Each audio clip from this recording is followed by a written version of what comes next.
میں اور میرے انسٹرکٹر صاحب ایک بڑے سارے نیلے سے رنگ کے نقشے پر جھکے ہوئے تھے۔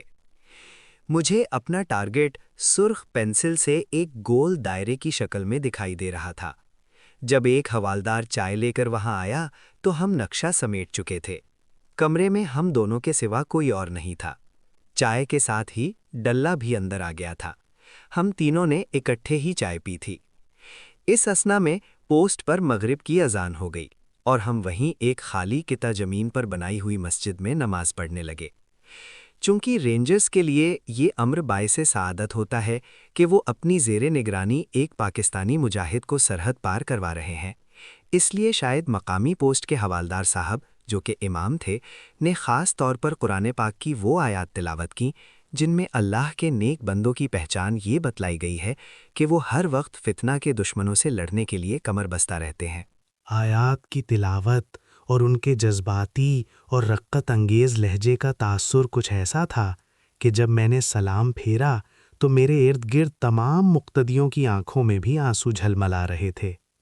تھوڑی دیر بعد ہم رخصت ہو رہے تھے۔ پوسٹ ہی پر میرے انسٹرکٹر صاحب مجھ سے بغل گیر ہو گئے کیونکہ انہیں اب یہاں سے واپس چلے جانا تھا۔ خدا حافظ بیٹے، اللہ نگہبان۔ انہوں نے مجھ سے صرف یہی کچھ کہا۔ جب وہ ڈلے سے گلے مل رہے تھے تو ان کا صرف ایک فقرہ مجھے سنائی دیا: ڈلے، میرے شیرے کا خیال رکھنا، خدا حافظ۔ میری طرف دوبارہ دیکھے بغیر وہ واپسی کے لیے گھوم گئے۔ مجھے معلوم تھا کہ اب وہ میری طرف نہیں دیکھیں گے۔ بہرحال ہم دونوں میں ایک جذباتی وابستگی ہو چکی تھی۔ ہم نے 6 مہینے ایک دوسرے کے ساتھ بہترین دوستوں کی طرح گزارے تھے۔ وہ میرے استاد سے زیادہ میرے والد اور اس سے زیادہ دوست تھے۔ پکٹ سے باہر آتے ہوئے ہمیں پکٹ پر موجود جوانوں نے گن سلوٹ کے ساتھ الوداع کہا۔ پھر باقی سب تو وہیں رہ گئے۔ ڈلہ اور 2 مسلح جوان آگے آگے چل دیے اور میں ان کے پیچھے پیچھے۔ میرے کندھے سے ایک کپڑے کا تھیلا لٹکا ہوا تھا جس میں مکمل بھارتی دیہاتی نظر آ رہا تھا۔ سرحدی لکیر پر ایک مخصوص مقام پر پہنچ کر دونوں محافظ رک گئے۔ انہوں نے تیزی سے پوزیشن لے لی تھی۔ اس وقت وہ مکمل رینجرز نظر آ رہے تھے، مستعد، چاقو چوبند، تیار بتیار۔ انہوں نے ایک مرتبہ پھر مجھے گن سلوٹ دیا اور وہیں زمین پر بیٹھ گئے۔ میں نے سر کے اشارے سے سلام کا جواب دیا اور ڈلے کی موہیت میں سرزمین پاک سے سرزمین ہند پر پہلا قدم رکھا۔ ہم دونوں ایک دوسرے سے 5 گز کے فاصلے پر چل رہے تھے۔ میرے منہ میں چیوگم تھی جسے میں مسلسل چبا رہا تھا۔ چاروں طرف سناٹا تھا، یا خدا کی ذلت۔ اس وقت تک تو میں وہی کچھ کرتا رہا تھا جو ہمیں سکھلایا جاتا تھا، لیکن اب وقت اس سے بڑھ کر کچھ کرنے کا آ گیا تھا۔ مجھے اپنے متعلق ہمیشہ سے یہ خوش فہمی تھی کہ میں پتھر کے اعصاب رکھتا ہوں، لیکن بھارتی علاقے میں پہلا قدم رکھتے ہی میرے جسم میں سنسنی کی تیز لہر دوڑ گئی۔ مجھے بتلایا گیا تھا کہ پہلی مرتبہ سرحد پار کرتے ہوئے ایک جاسوس کو اس کیفیت سے بھی دوچار ہونا پڑتا ہے، لیکن وہ وقتی چیز تھی۔ ایسے ہی تھا جیسے کوئی لمحہ آئے اور گزر جائے۔ اب میں سنبھل چکا تھا۔ میں نے دل ہی دل میں آیت الکرسی اور آیت کریمہ کا ورد شروع کر دیا تھا۔ کسی انجانی طاقت نے میرے جسم میں بجلیاں دوڑا دی تھیں۔ مجھے اپنے عظیم مشن کے سامنے خوف، ڈر، گھبراہٹ سب ہیچ نظر آنے لگے تھے۔ ایک جذبہ تھا جس نے بہت سارے جذبوں کا گلا گھونٹ کر اپنی حقیقت منوا لی تھی۔ میں مسلمان ہوں اور ہندو کو تباہ کرنے جا رہا ہوں۔ اس ہندو کو جو میری ماؤں، بہنوں، میرے ملک، میری قوم کو لوٹ لینا چاہتا تھا، مار ڈالنا چاہتا تھا۔ میں بقا کی جنگ لڑنے جا رہا تھا، ایک گھمنڈی دشمن کے خلاف۔ دلہ بڑے اطمینان کے ساتھ آہستہ آہستہ قدم اٹھاتا میرے آگے چل رہا تھا۔ وہ 3 منٹ تک مسلسل چلتے رہنے کے بعد وہ پلٹ کر دیکھ لیتا، کیونکہ امن، کالر کپن اور جولانی انہی راستوں کو پھلانگتے گزری تھی۔ لیکن میرا بہرحال یہ پہلا تجربہ تھا اور مجھے ہر قدم پھونک پھونک کر احتیاط کے ساتھ اٹھانا پڑتا۔ رات کے سناٹے میں پیروں کی ہلکی سی چاپ بھی فضا میں دھماکے کی طرح گونجتی ہے، اور پھر سیسے کی ایک گولی اور چھتی۔ کیونکہ ایسے حالات جو ان دنوں سرحدوں کے دونوں طرف رونما ہو رہے تھے، ان حالات میں کوئی بھی سرحدی محافظ ہالٹ پکارنے کی مہلت دینے کو تیار نہیں ہوتا۔ شاید یہی وجہ تھی کہ مجھ میں اور ڈلے میں فاصلہ پڑ جاتا تھا۔ تقریباً 1 گھنٹہ تک ہم دونوں اسی طرح خاموشی سے چلتے رہے۔ پھر وہ ایک کھیت کے قریب رک گیا۔ ہاتھ کے اشارے سے اس نے مجھے وہیں بیٹھنے کو کہا اور خود سنگن لینے آگے چلا گیا۔ اب ہم کسی حد تک محفوظ علاقے میں آ گئے تھے، لیکن سب سے خطرناک مرحلہ اب آنے والا تھا۔ ہمیں ایک نہر کو عبور کرنا تھا، جس پر اکثر انڈین سیکیورٹی والے ناکا لگایا کرتے تھے۔ میں کھیت کے کنارے پر کلوں کی فصل میں چھپ کر بیٹھ گیا۔ شاید ڈلہ پہلے یہ اطمینان کرنے گیا تھا کہ جھونپڑی خالی ہے یا اس میں کوئی موجود ہے۔ کوئی 3-4 منٹ کے بعد اس کی واپسی ہوئی۔ ہم دونوں قریب ہی ایک گھاس پھوس کی بنی ہوئی جھونپڑی میں آ گئے تھے۔ ایسی جھونپڑیاں عموماً کسان اپنے کھیتوں کے قریب بنا لیا کرتے ہیں۔ جھونپڑی میں بیٹھ کر ہم نے وہاں موجود ایک گھڑے میں سے پانی پیا۔ میں ننگے پاؤں چلتے ہوئے آیا تھا، جبکہ ڈلے نے فلیٹ بوٹ پہن رکھے تھے۔ اسے ربڑ کے جوتوں کے ساتھ چلنے کا خاصا تجربہ تھا، لیکن میں نے 2-3 فرلانگ چلنے کے بعد ہی اندازہ لگا لیا تھا کہ میں اونچے نیچے اور ہموار راستوں پر جوتوں کے ساتھ اچھی طرح نہیں چل سکتا۔ اس علاقے میں ایک خاص قسم کے چھوٹے چھوٹے کانٹوں والی جھاڑیاں جا بجا کھیتوں میں اور خاص طور سے کھیتوں کے کناروں پر لگی ہوئی ہیں۔ چونکہ مجھے ابھی ان کا خاص اندازہ نہیں تھا، اس لیے میرے پاؤں میں بے شمار کانٹے چبھ گئے تھے اور اب ہلکی ہلکی جلن بھی ہونے لگی تھی۔ میں نے ٹھنڈے پانی سے پاؤں دھوئے تو خاصا سکون محسوس ہونے لگا۔ میں ٹھہرو، میں ذرا جائزہ لے آؤں، ڈلے نے سرگوشی میں کہا اور مجھے کچھ ہدایتیں دے کر باہر چلا گیا۔ اس کے باہر جاتے ہی میں اپنا لائحہ عمل طے کرنے لگا۔ ہم لوگ راجستھان کے ایک علاقے گنگا نگر سے سرحد عبور کر رہے تھے۔ گنگا نگر پہلا سرحدی شہر تھا جو میرے ٹارگٹ کے راستے میں آتا تھا۔ ڈلے نے مجھے یہاں چھوڑ کر واپس چلے آنا تھا، جبکہ بعد میں مجھے اپنے ٹارگٹ تک اکیلے ہی سفر کرنا تھا۔ ایک مرتبہ پھر دل ہی دل میں نے اپنے ٹارگٹ کے متعلق اطلاعات اور سفر کے متعلق ضروری احتیاطیں دہرائیں اور وہیں جھونپڑی میں کپڑا بچھا کر خشوع و خضوع کے ساتھ اللہ تعالیٰ کے حضور کامیابی کی دعا مانگی۔ میں اب بالکل پرسکون تھا، مطمئن اور آنے والے حالات کا مقابلہ کرنے کے لیے ہر وقت تیار۔ چند ہی منٹ بعد ڈلہ آ گیا۔ چلو جی، اس نے تیز سرگوشی کی اور ہم چل دیے۔ میں نے اپنے پاس موجود انڈین کرنسی نوٹ پلاسٹک کی تھیلیوں میں پیک کر کے اپنے کپڑوں میں مختلف جگہ چھپا کر رکھے تھے۔ چلتے چلتے ہم نہر کے کنارے پہنچے۔ وہاں اپنے کپڑے اتارے اور انہیں پلاسٹک کے تھیلوں میں اچھی طرح پیک کر کے ایک ڈوری کے ساتھ اپنے اپنے جسم سے باندھ لیا۔ اب ہم دونوں صرف انڈر ویئر اور بنیان کے ساتھ نہر عبور کر رہے تھے۔ نہر عبور کرنا پہلا مرحلہ عبور کرنے سے مشکل دکھائی دے رہا تھا۔ رات کو پانی میں پیدا ہونے والی معمولی سی آواز بھی دھماکہ پیدا کر دیتی اور دوسرے ہی لمحے سیسے کی گولی ہمارا مقدر بن جاتی، کیونکہ نہر کے مختلف حصوں میں عموماً انڈین سیکیورٹی والے شکار کے منتظر رہتے تھے۔ ہم دونوں نے تقریباً مردہ تیراکی یعنی سیدھے لیٹ کر تیرتے ہوئے نہر عبور کی تھی۔ اب ایک نئی مصیبت آن پڑی تھی۔ یہ نہر کناروں سے کچی تھی اور کنارے بھی خاصے اونچے تھے۔ جہاں کہیں کنارہ نیچا ہوتا یا وہاں سے نہر میں داخلے کا راستہ بند ہوتا، وہاں صیاد جال لگائے بیٹھا تھا۔ تقریباً 4 مرتبہ ہم نے مختلف جگہ سے نہر کو عبور کرنے کی کوشش کی، مگر ناکام رہے۔ خدا کر کے ایک جگہ نہر کے کنارے بڑی بڑی جنگلی گھاس کے سرکنڈے جھکے دکھائی دیے۔ مجھ سے پہلے ڈلے نے انہیں پکڑ کر جسم کو زور سے اوپر کی طرف جھٹکا دیا۔ میں اس کے جسمانی پھرتی پر حیران رہ گیا۔ اس کے بدن میں تو بجلیاں بھری ہوئی تھیں۔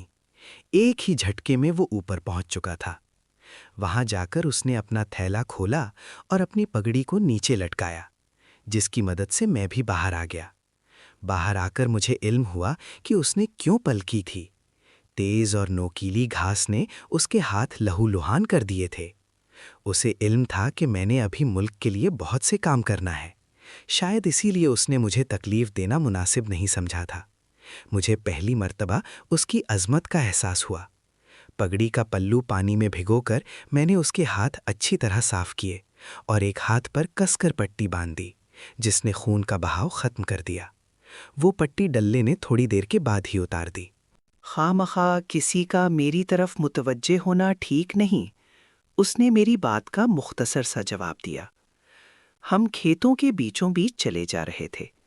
فصلیں اپنے جوبن پر تھیں، کہیں کہیں سے سبزہ روندا ہوا دکھائی دیتا تھا۔ یہ وہ جگہیں تھیں جہاں سے انڈین گشتوائے گزرتے تھے اور اپنی لائی ہوئی تباہی اور بربادی کے نشان پیچھے چھوڑ جاتے تھے۔ کھیتوں کے بیچوں بیچ چلتے چلتے بالآخر ہم اس سڑک کے آخری کونے تک جا پہنچے جہاں سے ہمیں گنگا نگر شہر میں داخل ہونا تھا۔ شہر میں داخلے کے لیے بھی ایک بڑی نہر بنی ہوئی ہے، اور داخلے کے لیے جہاں بھی نہر پر پل بنا ہوا تھا وہاں پر ایک ملٹری پوسٹ بھی موجود تھی۔ یہ سرد جنگ کا دور تھا۔ مشرقی پاکستان میں بھارتی مداخلت کاروں کی سرگرمیاں اپنے عروج پر تھیں۔ آئے روز کوئی نہ کوئی خبر سننے کو مل جاتی تھی، اور اب بھارتی جنگی جنون مغربی سرحدوں کا رخ کر رہا تھا۔ راستے میں جہاں جہاں سے ہم گزرے، ہر طرف آرمی کانوائے آتے جاتے دکھائی پڑے۔ یہ الگ بات ہے کہ ہم ان سے دامن بچا کر اپنا سفر کرتے رہے، لیکن اپنے کام کی کوئی بات میں نے نظر انداز نہیں کی تھی۔ میری بے چین آنکھوں سے کچھ نہ بچ سکتا تھا۔ اس جگہ کا نام تین پٹی تھا جہاں سے ہم شہر میں داخل ہو رہے تھے۔ یہاں سے 3 راستے اس مقام پر آ کر ملتے ہیں جو مختلف سمتوں سے اس طرف آتے ہیں۔ 3 پٹی سے تھوڑا پیچھے ہی ہمیں ایک سائیکل رکشہ نظر آیا۔ وہ شخص کسی کا لدا لے کر شہر کی طرف جا رہا تھا۔ ڈلے نے موقع غنیمت جانا اور اسے ٹھہرنے کا اشارہ کیا۔ ہمارا حلیہ چونکہ بالکل دیہاتیوں جیسا تھا، اس لیے ہماری حالت پر کوئی شک نہ کر سکتا، لیکن اب ایک اور مشکل آڑے آ رہی تھی۔ یہاں کی مخصوص زبان پر مجھے عبور حاصل نہیں تھا۔ ڈلے کی البتہ اور بات تھی۔ تم فی الحال اپنے آپ کو گونگا ہی سمجھو، اس نے رکشہ سائیکل کی طرف بڑھتے ہوئے سرگوشی کی۔ میں نے جواب میں گردن ہلا دی۔ اب ہم دونوں رکشہ سائیکل میں بیٹھ چکے تھے۔ بھارتی دیہاتیوں میں بہت سے دیگر غیر قانونی اور غیر اخلاقی کاموں کے علاوہ ایک کام کچھ زیادہ ہی ہوتا ہے، اور وہ ہے شراب بنانا۔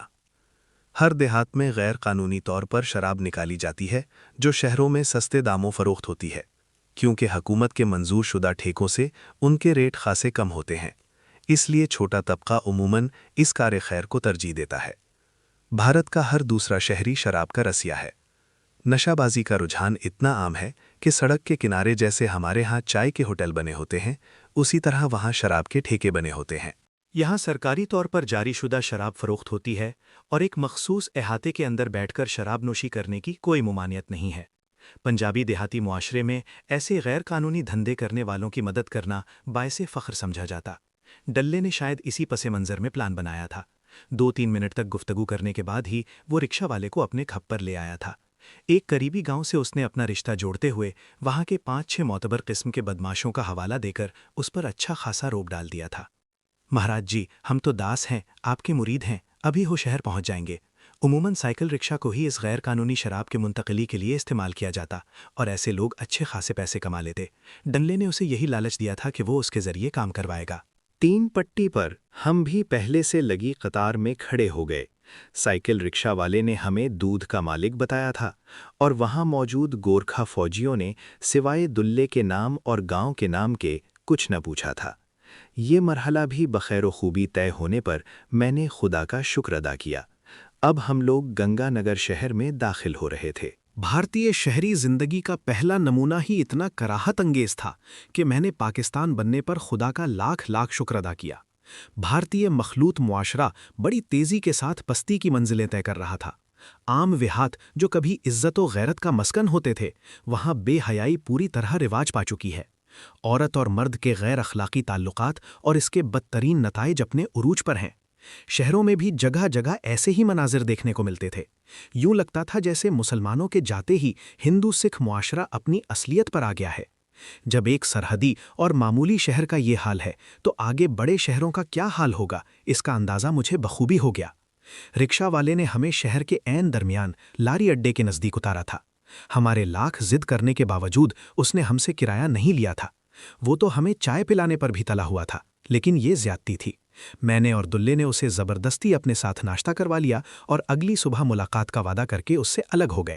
ناشتے سے فارغ ہو کر ہم دونوں نے گنگا نگر کے لاری اڈے کا رخ کیا۔ اس اثنا میں نے گنگا نگر رہنے میں ہی خیریت جانی تھی۔ ان لوگوں کے گفتگو کرنے کا مخصوص لہجہ ذہن نشین کر رہا تھا۔ جب تک مجھے اس بات کا یقین نہ ہو گیا کہ میں یہاں اجنبی اور الگ تھلگ نظر نہیں آؤں گا، میں نے زبان بند رکھی۔ مجھے لدھیانہ جانا تھا۔ خطوں میں سفر کرنا ہی محفوظ ترین تھا۔ ہم ایک بس میں بیٹھے اور ابوہڑ کی طرف چل دیے۔ گنگا نگر سے لدھیانہ تک کا سفر ایسے ہی تھا جیسے کسی نے لاہور سے فیصل آباد جانا ہو تو ملتان جائے اور وہاں سے فیصل آباد پہنچے۔ ابوہڑ کے بسوں کے اڈے پر جیسے ہی بس رکی، میں نے دروازے پر نظریں دوڑائیں۔ وہاں ململ کے سفید کپڑوں میں ملبوس انڈین انٹیلیجنس کے آدمی ہر اترنے والے کو اس طرح گھور گھور کر دیکھ رہے تھے جیسے انہیں یقین ہو کہ یہی پاکستان کا جاسوس ہے۔ ہم الگ الگ اتریں گے، میں نے دلے کے کان میں سرگوشی کی۔ وہ میری بات کا کوئی جواب دیے بغیر اگلے دروازے کی طرف بڑھ گیا۔ بس میں خاصا رش تھا، جس کی وجہ سے ہر کسی کو اترنے میں دشواری پیش آ رہی تھی۔ میں نے دلے کے اترنے کا انتظار کیا۔ جب وہ اتر گیا تو میں بھی دھکم پیل کرتا پچھلے دروازے سے نیچے اتر گیا۔ نیچے اترتے وقت میں نے جان بوجھ کر ایک ادھیڑ عمر کے سکھ کو کوہنی ماری تھی۔ اندھا ہے کیا؟ اس نے میرے پیچھے اترتے ہی مجھے پھاڑ کھانے والی نظروں سے گھورتے ہوئے کہا۔ شمع کرنا مہاراج جی، میں نے بھارتی رسم و رواج کے مطابق بڑی عاجزی سے کہا اور آگے بڑھ گیا۔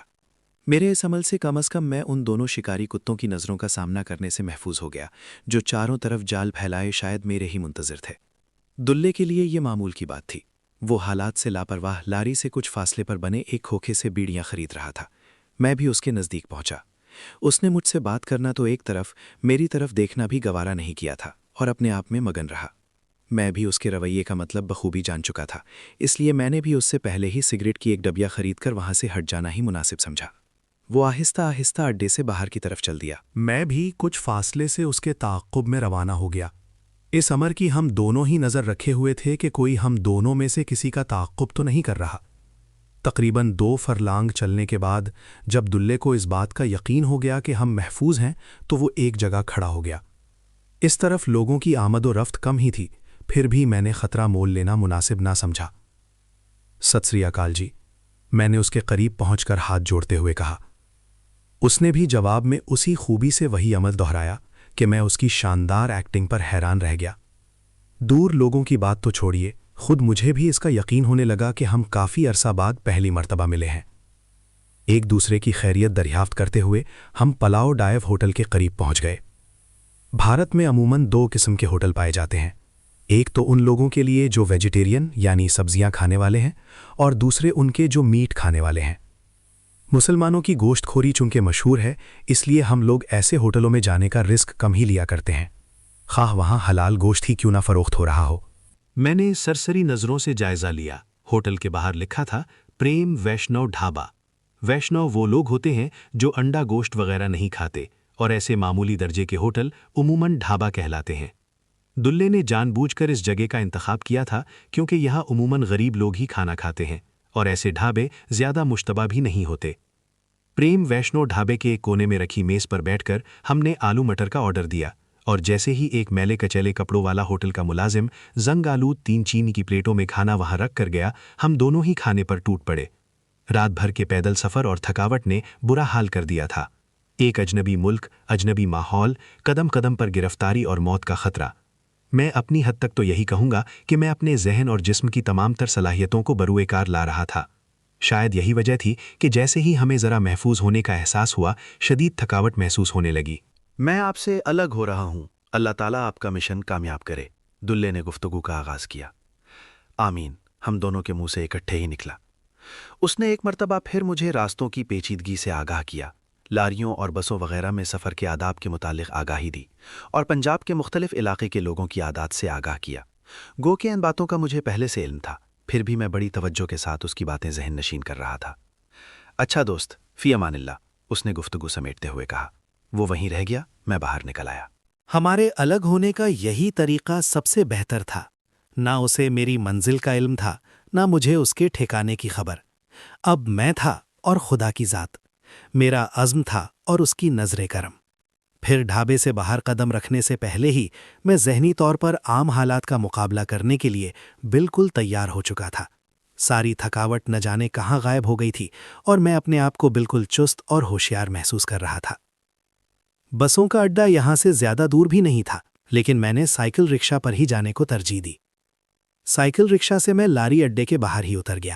مجھے لدھیانہ جانا تھا۔ یہاں سے براہ راست لدھیانہ کو بسیں آتی تھیں، لیکن میں نے ان کے ذریعے نہ جانے کیوں سفر کرنا مناسب نہ سمجھا۔ میں موگا جانے والی بس پر سوار ہو گیا۔ ابوہر سے موگا جانے والی بسوں کی کوئی چیکنگ نہیں ہوتی تھی۔ میں 2 سواریوں والی سیٹ پر بیٹھ گیا۔ جان بوجھ کر میں نے کھڑکی والی سیٹ خالی چھوڑ دی تھی۔ میرا خیال تھا کہ اس طرح وہاں بیٹھنے والی سواری زیادہ توجہ باہر کے مناظر دیکھنے پر صرف کرے گی اور مجھ سے گفتگو کا موقع اسے کم ہی ملے گا۔ ابھی میں اس مرحلے پر نہیں پہنچا تھا کہ بھارتی شہریوں سے فری ہو کر گفتگو کرنے لگوں، کیونکہ لاکھ تربیت یافتہ یا ہوشیار چالاک ہونے کے باوجود میں ایک اجنبی تھا، ایک پاکستانی جاسوس جس نے ایک بھارتی شہری کا بھیس بدل رکھا تھا۔ دل ہی دل میں دعا کر رہا تھا کہ خدایا یہاں کوئی میرے مطلب کی سواری ہی بیٹھے۔